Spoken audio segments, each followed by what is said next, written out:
ছাত্ৰ ছাত্ৰীসকল মই মৌচুমী তোমালোক সকলোকে জোনাক মৌচুমী ইকো ক্লাছলৈ স্বাগতম জনাইছোঁ আজি আলোচনা কৰিবলৈ লৈছোঁ হায়াৰ ছেকেণ্ডেৰী ইকনমিক্সৰ প্ৰিভিয়াছ ইয়াৰ কুৱেশ্যন পেপাৰৰ এটা কুৱেশ্যন আৰু কুৱেশ্যনটো আচলতে মোক বহুত ষ্টুডেণ্টে মোলৈ মেছেজ কৰি পঠাইছিলে যিখিনি আমাৰ ছাবস্ক্ৰিপশ্যনৰ ষ্টুডেণ্ট আছে তেওঁলোকৰো এই কুৱেশ্যনটো ডাউট আছিলে আৰু যিখিনি আমাৰ লগত জড়িত হৈ থকা নাই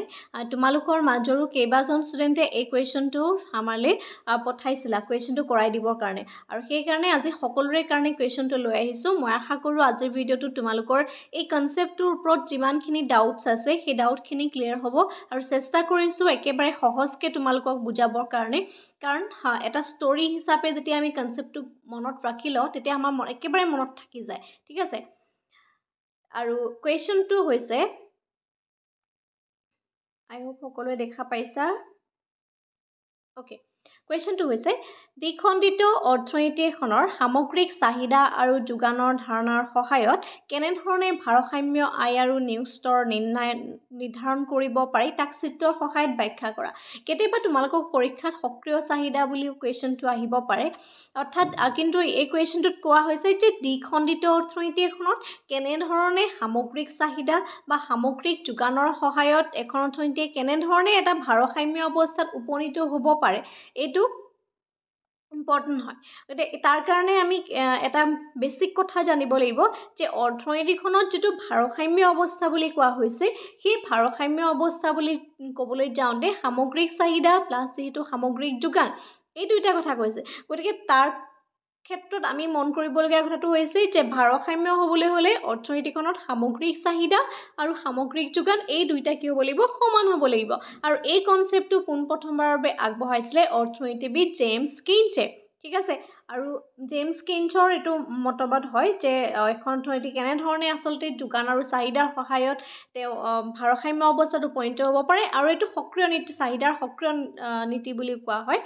এতিয়া চোৱা অৰ্থনীতিখনে ভাৰসাম্য অৱস্থা লাভ কৰিবলৈ হ'লে অৰ্থনীতিখনক সামগ্ৰিক যোগান আৰু সামগ্ৰিক চাহিদা সমান হ'ব লাগিব that means aggregate demand and aggregate supply এই দুটা ইকুৱেল হ'ব লাগিব অৰ্থাৎ অৰ্থনৈতিক ভাৰসাম্য অৱস্থাত aggregate demand A D means aggregate demand A S means aggregate supply এই দুইটা সমান হ'ব লাগিব আৰু এই কথাটোকে তলৰ এটা চিত্ৰৰ সহায়ত দেখুওৱা হৈছে যিহেতু আমি হায়াৰ ছেকেণ্ডেৰী পাৰ্চপেক্টিভৰ পৰা আলোচনা কৰিছোঁ সেইকাৰণে কনচেপ্টটো অলপ চমু হৈছে কিন্তু ইন ফিউচাৰ যেতিয়া তোমালোকে ডিগ্ৰী পাবাগে এই কনচেপ্টটো এখন টেবুলৰ সহায়ত আৰু অলপ ডিটেইলছত আমি এইখিনি আলোচনা কৰিম ঠিক আছে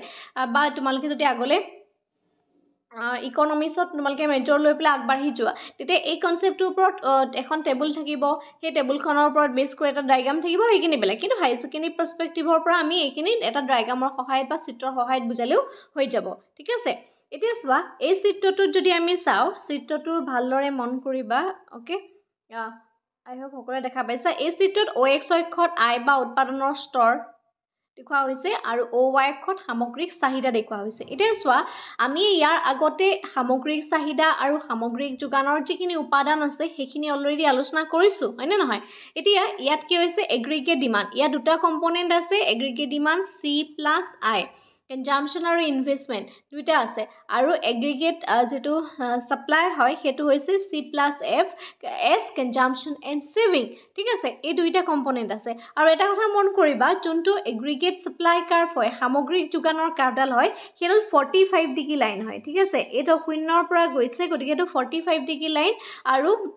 যোনটো এগ্ৰিগেট ডিমাণ্ড হয় সেই এগ্ৰিগেট ডিমাণ্ডটো কিন্তু ওপৰত থাকিব ওপৰত হৈছে এতিয়া এই কথাটো মন কৰিবা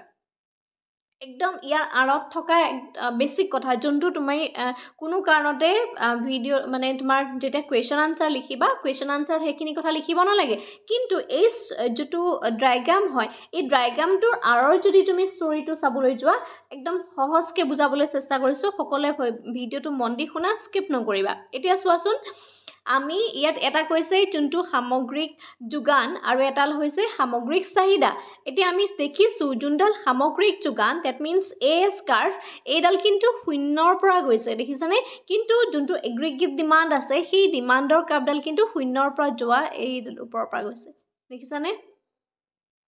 মন কৰিবা ঠিক আছে এই কথাটো মন কৰিবা দেই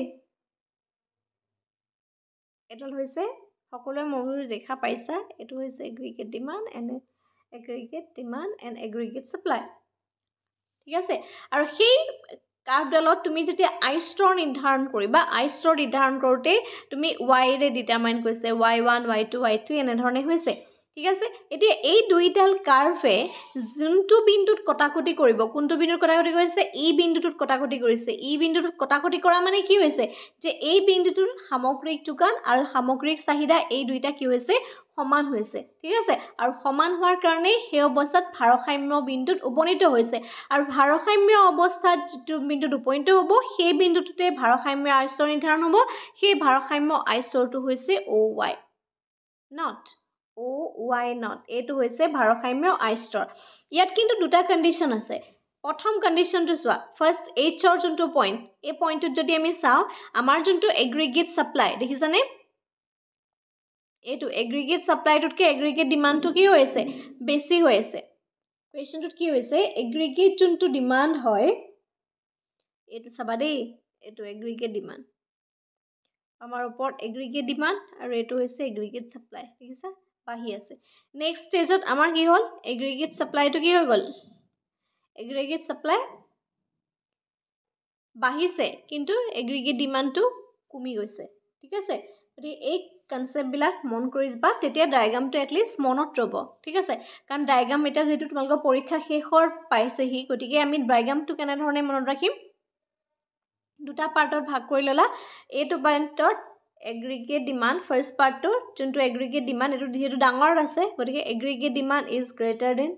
এগ্ৰিগেট সাপ্লাই ই পইণ্টৰ পিছত যদি চাও aggregate supply is greater than aggregate demand এনেধৰণে ভাগ কৰি ললে ডায়াগ্ৰামটো ভুল নহয় ঠিক আছে এতিয়া আহিছো ডায়াগ্ৰামৰ এক্সপ্লেনেশ্যনলৈ যে o অক্ষত উৎপাদন মানে আই স্তৰ আৰু OY অক্ষত সামগ্ৰিক চাহিদা দেখুৱা হৈছে এটা সামগ্ৰিক চাহিদা হৈছে যে এখন অৰ্থনীতিৰ চূড়ান্ত দ্ৰব্য আৰু সেৱাসমূহৰ মুঠ চাহিদা আৰু দুটা খণ্ডৰ অৰ্থনীতি এখনৰ সৰ্বমুঠ চাহিদা হৈছে যে উপভোগ ব্যয় আৰু বিনিয়োগৰ সমষ্টি যেটো C + I টো ইয়াত কাট খাই গৈছে IC + I টো হৈছে আমাৰ এগ্ৰিগেট ডিমান্ড ঠিক আছে যোনটো ইয়াত মেনশন কৰি দিয়া হৈছে অন্যহাতে সামগ্ৰিক যোগান হৈছে যে এটা বছৰত অৰ্থনীতিখনৰ কাৰণে ক্ৰয়ৰ বাবে যিখিনি উপলব্ধ থাকে সেই দ্ৰব্য আৰু সেৱাৰ যোগানৰ যেটো মৌদ্ৰিক মূল্য ক্ৰয়ৰ বাবে যিখিনি থাকে তাৰ মানে একদম সহজকে যদি যাও মাৰ্কেটত যিখিনি বস্তু বিক্ৰীৰ বাবে উলিয়াই দিয়া হয় যিখিনি অন্য মানুহে ক্ৰয় কৰে সেইখিনি যোগান নহয় জানো আৰু যিখিনি মানুহে কিনি লৈ আনে সেইখিনি হৈছে কিনি কিয় আনিব কাৰণ সেইখিনি বস্তু মানুহে ক্ৰয় কৰিব পৰা ক্ষমতা আছে ইচ্ছা আছে মানুহৰ হয়নে গতিকে সেই চূড়ান্ত দ্ৰব্য সেৱাবিলাক চাহিদা আৰু যদি যোগানৰ ফালৰ পৰা কওঁ যে অৰ্থনীতিখনত ক্ৰয়ৰ বাবে উপলব্ধ দ্ৰব্য আৰু সেৱা সেই মৌদ্ৰিক মূল্যটোক ৰিপ্ৰেজেন্ট কৰে ঠিক আছে সামগ্ৰিক যোগানৰ উপাংশ দুটা হৈছে উপভোগ ব্যয় আৰু সঞ্চয়ৰ পৰিমাণ এতিয়া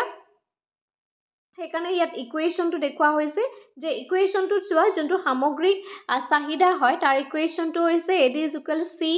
+ I য'ত কনজাম্পশন এণ্ড ইনভেষ্টমেণ্ট সোমাই আছে বিনিয়োগ আৰু উপভোগ ঠিক আছে আৰু সামগ্ৰিক যোগানত সোমাই আছে যে উপভোগ আৰু সঞ্চয় ঠিক আছে সঞ্চয়ৰ পৰিমাণ এতিয়া ভাৰসাম্য অৱস্থা নিৰ্ধাৰণ কৰিবলৈ হলে সামগ্ৰিক চাহিদা আৰু সামগ্ৰিক যোগান সমান হ'ব লাগিব চিত্ৰত AS ৰেখাডাল মূল বিন্দুৰ পৰা আৰম্ভ হোৱাৰ কাৰণে দ্যাট মিন্স 45 ডিগ্ৰী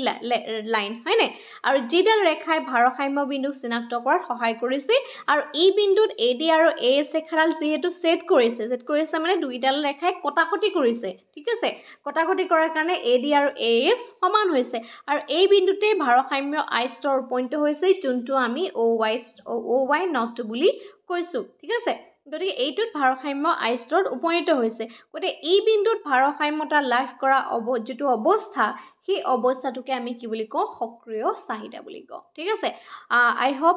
যিখিনি ষ্টুডেন্টৰ ডাউট আছিলে কোৱেশ্চনটো ক্লিয়াৰ হৈছে চিত্ৰটো কেনেধৰণে মনত ৰাখিবা হেতু তোমালোকক কৈছো যাতে কাৰ্ভগিডাল ওপৰাপৰি নকৰা যোনটো এজ কাৰ্ভ হয় সেই এজ কাৰ্ভডাল হেতু 45 ডিগ্ৰী লাইন দ্যাট মিন্স 0 পৰা লৈ যাবা আৰু যোনটো এগ্ৰিগেট ডিমান্ড কাৰ্ভ প্ৰথম অৱস্থাত এগ্ৰিগেট সাপ্লাইতকে ওপৰত থাকিব পিছতহে তললৈ আহিব ঠিক আছে আৰু এইখিনি নাম্বাৰিং খিনি কৰাত তোমালোকে ভুল নকৰিবা ডায়াগ্ৰামটো প্ৰেক্টিছ কৰিবা বহুত বেছি টানো নহয় কিন্তু দুই এবাৰ আঁকি চাবা ঠিক আছে আৰু যদি তোমালোকৰ কিবা টপিকত ডাউট থাকে তেতিয়াহ'লে আমাক নিশ্চয় জনাবা যিহেতু আমি চেষ্টা কৰি আছোঁ তোমালোকৰ যিখিনি ডাউট কনচেপ্ট সেই কনচেপ্টখিনি সকলোৰে মাজলৈ লৈ আনিবলৈ যদি তোমাৰো কিবা ডাউট আছে তেতিয়াহ'লে নিশ্চয় ভিডিঅ'টোৰ ডিছক্ৰিপশ্যন বক্সত যোনটো হোৱাটছআপ নাম্বাৰ দিয়া আছে বা স্ক্ৰীনতো যোনটো হোৱাটছআপ নাম্বাৰ শ্ব' কৰি আছে সেইটো তোমালোকে আমাৰ লগত কণ্টেক্ট কৰিব পাৰিবা আজিলৈ ভিডিঅ'টো ইমানেই ধন্যবাদ